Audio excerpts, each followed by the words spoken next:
हे चांगलं पण म्हणजे काय? म्हणजे व्यक्ती व्यक्ती चांगला आहे की वाईट आहे याच्या परफेक्ट परिभाषा करणं शक्य नाही. संत कबीर याबद्दल खूप चांगलं आपल्या दोह्यामध्ये म्हणतात की बुरा देखने में चला, बुरा बुरा ढूंढने में चला, बुरा न मिला कोय, जब दिल ढूंढा खुद अपना, मुझसे बुरा न कोय. म्हणजे या जगामध्ये मी वाईट काय आहे ते शोधायला चाललो, तर ते शोधता शोधता माझ्या असं लक्षात आलं की जगात मीच सगळ्यात वाईट आहे.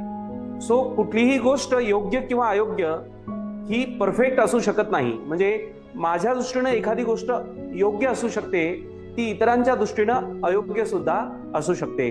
तसं एखादा व्यक्ती हा असाच आहे किंवा असाच नाही अशी परफेक्ट परिभाषा त्याची आपल्याला करता येऊ शकत नाही. पण तरी पण व्यक्तिमत्वाचे काही असे पैलू की जे एखाद्या व्यक्तीच्या परिपूर्णतेचे लक्षण आहेत किंवा प्रॉपर्टीज आहेत, वैशिष्ट्य आहेत.